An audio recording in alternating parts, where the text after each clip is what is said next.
జననం మరణం అనేది సర్వసాధారణం. మనిషి పుడతాడు, చస్తాడు. కానీ చరిత్రలో కొంతమంది వ్యక్తులు మిగులుతారు. రాజకీయ పార్టీలు రావడం సహజం.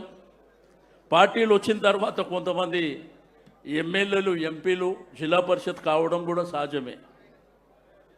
ఓసారి ఓడొచ్చు, ఓసారి గెలవచ్చు. కానీ భారతదేశ చిత్రపటంలో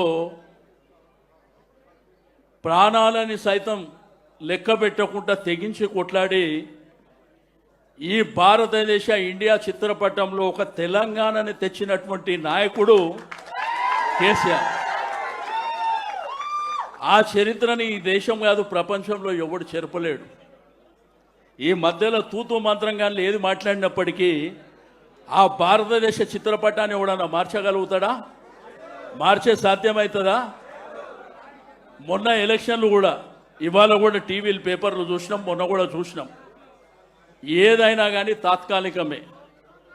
ఆ రోజు కేసీఆర్ గారు ముఖ్యమంత్రి ఉన్నప్పుడు 2 సార్లు జిల్లా పరిషత్ జరిగింది, మున్సిపాలిటీలు జరిగినాయి, మున్సిపల్ కార్పొరేషన్ జరిగినాయి, హైదరాబాద్ కూడా జరిగింది.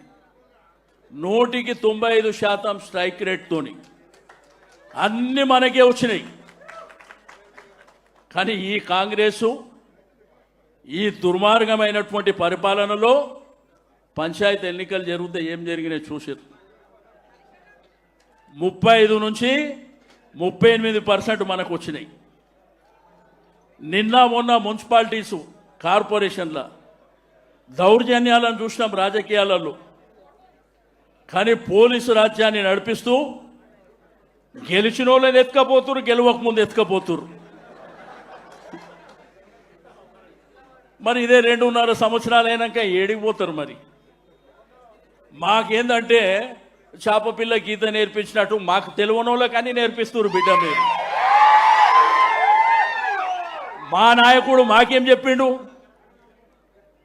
మీరు మాట్లాడేటప్పుడు నోరు జాగ్రత్త, నువ్వు వేసుకునే బట్టలు జాగ్రత్త, నువ్వు ఫంక్షన్కు పోతే జాగ్రత్త, జనాలతోని మాట్లాడితే కూడా జాగ్రత్తగా మాట్లాడమని మా నాయకుడు చెప్పాడు. ఇప్పుడేమో తొండలు. మా మన్మడు అడుగుతుండు, నాకు ఈ తొండ అంటే ఏంది తాత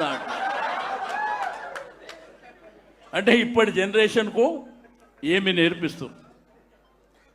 రెండోది, మొన్న జరిగినటువంటి ఎన్నికల్లో కరెక్ట్ 3 రోజుల ముందు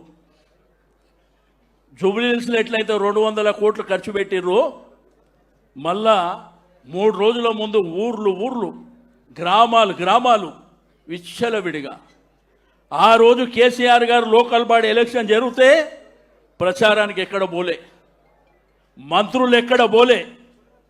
మొన్న కూడా కేటీఆర్ గారు, హరీష్ రావు గారు కూడా వారి యొక్క నియోజకవర్గాలకే పరిమితంగా పనిచేశారు. ఎవరన్నా మన నాయకులు అన్నా మీరు కంపల్సరీ రావాలంటే పక్కనే పోయారు. కానీ మనకు వచ్చినటువంటి రిజల్ట్స్ చూసారు కదా, బ్రహ్మాండంగా. మొన్న పేపర్లలో ఏదో రాశారు, టీవీలలో. నేను మొన్న కేటీఆర్ గారు పక్కన కూర్చొని చెప్పిన, నిన్నగాక మొన్న ఈనాడు పేపర్ చదవండి. అధికారంలో ఉన్నటువంటి కాంగ్రెస్ వానికి 15 లక్షల ఓట్లు వచ్చినాయి, అధికారంలో లేని మనకు 10,879,000 ఓట్లు వచ్చినాయి. దీన్ని ఎవడన్నా గెలుపంటాడా?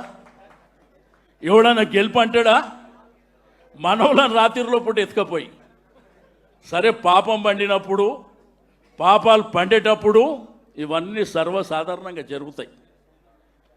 కానీ 2 ఏళ్ళ తర్వాత ఇక మాకు నేర్పించింది, మేము ఇంకా నేర్చుకుంది చాలా ఉంటుంది.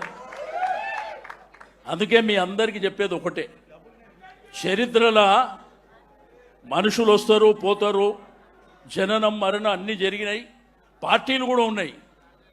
కానీ ఒక దేశ చిత్రపటంలో ఒక రాష్ట్రాన్ని సాధించినటువంటి ఏకైక నాయకుడు కేసీఆర్. చరిత్ర ఉన్నంత వరకు ఉంటాడు. ప్రభుత్వాలు ఎవరున్నా వచ్చినా పోయినా పర్వాలేదు, కానీ ఈ రాష్ట్రాన్ని ఎవరు తెచ్చిండ్రు, ఈ తెలంగాణని అంటే కేసీఆర్. అద్భుతమైనటువంటి పరిపాలన.